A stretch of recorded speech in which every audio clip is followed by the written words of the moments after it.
बिल्कुल। शक्ति, वो कौन सा मोमेंट था, क्योंकि बायोकेमिस्ट्री की पढ़ाई करना, उसके बाद यूपीएससी के लिए आना, वो कौन सा मोमेंट था जब मन में ये बात आई कि नहीं, मुझे यूपीएससी की तैयारी करनी है?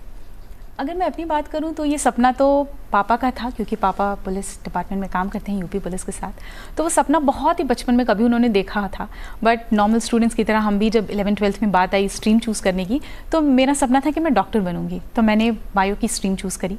साथ साथ मैं प्रिपेयर कर रही थी इलाहाबाद यूनिवर्सिटी में जब मैंने एडमिशन लिया स्नातक में। तो उस वक्त तक यही था कि शायद या तो रिसर्च में जाना है या तो मेडिकल फील्ड में जाना है, एंड उसी की तरह मैंने मेहनत की। गोल्ड मेडल भी मैंने हासिल किया इलाहाबाद यूनिवर्सिटी से।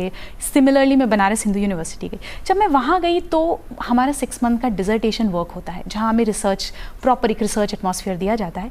जब मैं वो काम कर रही थी, एंड उस वक्त ही के टॉपर्स थे कुछ जो न्यूज़ में आए, जिनके बारे में मैंने पढ़ा, तो ये 2 जब इंसिडेंट साथ साथ हुए, वो एक मोमेंट था जब मुझे इस एग्ज़ाम के बारे में बहुत ही क्लोजली पता चला।